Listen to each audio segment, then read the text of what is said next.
Every year, we hear the same promises online. Easy money, quick success, 6 digits agad. Pero kung Pilipino ka at nagsisimula pa lang, alam mong hindi ganoon ang totoong negosyo. So in this video, I'm sharing the top 7 negosyo you can start. Low capital, realistic, at swak sa sitwasyon dito sa Pilipinas. Walang hype, walang get rich quick. Ito yung mga negosyo na kaya talagang simulan kahit may day job ka o limited ang puhunan. If you're serious about starting a business this year, watch until the end because one of these ideas might be the exact fit for you. And before we begin, hit like button to support the channel and help this reach more Filipinos who want to build real income the right way. Unang negosyo sa listahan, online reselling. Pero hindi yung basta halo-halo ang tinda. Sa 2026, niche-focused reselling ang panalo. Ibig sabihin, pipili ka ng isang market, isang problema, at isang solusyon. Examples nito ay skincare for men, baby products, motorcycle accessories, or office essentials. Hindi mo kailangan ng malaking puhunan. Sa 5,000 pesos hanggang 20,000 pesos, pwede ka na magsimula sa Shopee, TikTok, o Facebook Marketplace. Ang sikreto dito ay focus. Mas madaling mag-market kapag malinaw kung sino ang customer mo. Quick question, kung magre-resell ka, anong niche ang una mong pipiliin? Comment mo sa baba, one niche lang ha. If you're serious about improving your finances and building negosyo the right way, I invite you to join our online community and access the free Filipino Wealth Starter Kit. Makukuha mo dito ang budget tools, calculators, step-by-step guides para mas maging klaro ang pera at negosyo decisions mo. Just visit philmentors.com/free. Before you go, comment kung alin sa mga negosyo ang naiisip mo or pinaka nagugustuhan mo. Like this video if it helped you and subscribe for more realistic negosyo at money content para sa mga Filipino. Pangalawang negosyo, home-based food business. Pero hindi ito yung traditional food cart. Sa 2026, mas practical ang order-based model. Ibig sabihin, nagluluto ka lang kapag may order na. Walang tapon, walang sayang na puhunan. Examples nito ay ulang packages para sa home office workers, pre-order meals, o budget meals para sa kapitbahay. Ang maganda dito, walang renta at mabilis ang cash flow. Sa puhunan na 3,000 pesos hanggang 10,000 pesos, kaya mo na magsimula kung marunong ka lang magluto. Ang golden rule, wag lahat lutuin. Lutuin mo lang ang may order. If you like negosyo ideas na practical at pang Pilipino talaga, don't forget to like this video para masuportahan ang channel na to. Third, service-based business. At ito ang isa sa pinaka-underrated pero pinaka-profitable. Dito, skills ang puhunan mo, hindi pera. Kung marunong ka mag-edit ng video, mag-manage ng social media, mag-bookkeeping, mag-design o mag-tutor, negosyo na yan. Ang maganda dito, halos zero capital ang kailangan. Laptop, internet at oras lang. Pwede ka na maghanap ng clients locally or online. Sa 2026, mas pinapahalagahan ng business ang may kayang gawin, hindi lang may diploma.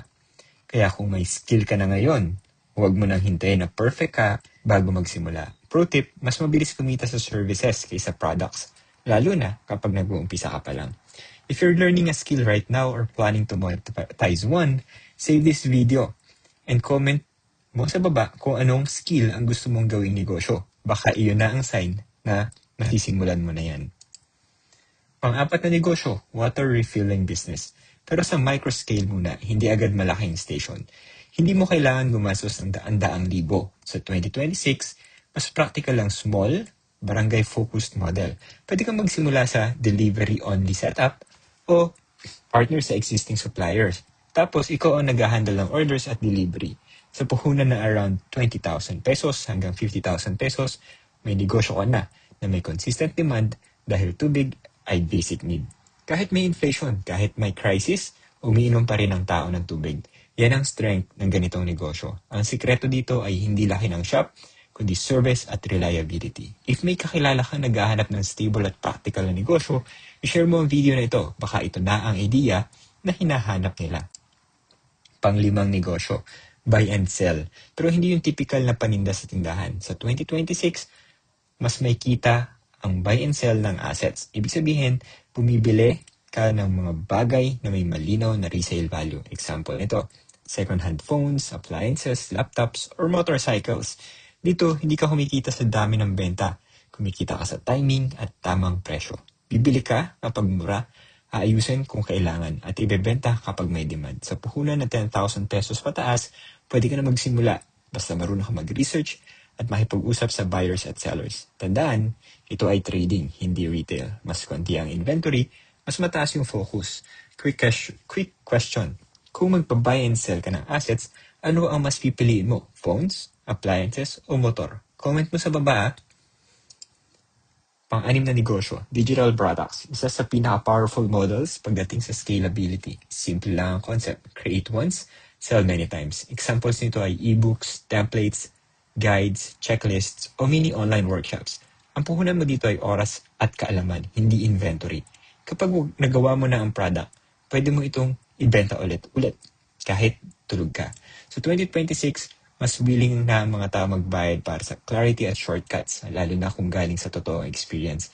Kung may alam ka na pwedeng ituro, kahit simple lang, negosyo na yan. If this idea makes sense to you, hit like button and save this video kung balak mong gumawa ng digital product in the future.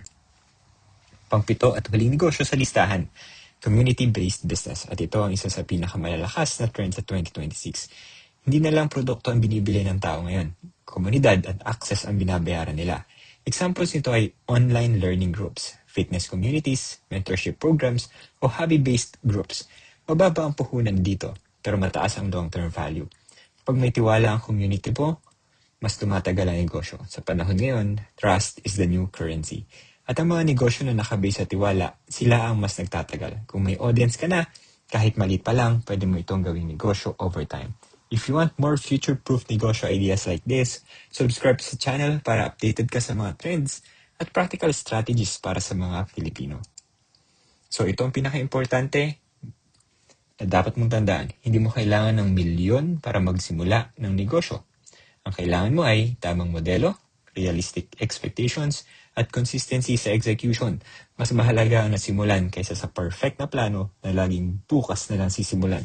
Kahit maliit ang puhunan basta tama ang direksyon, pwede itong lumaki over time.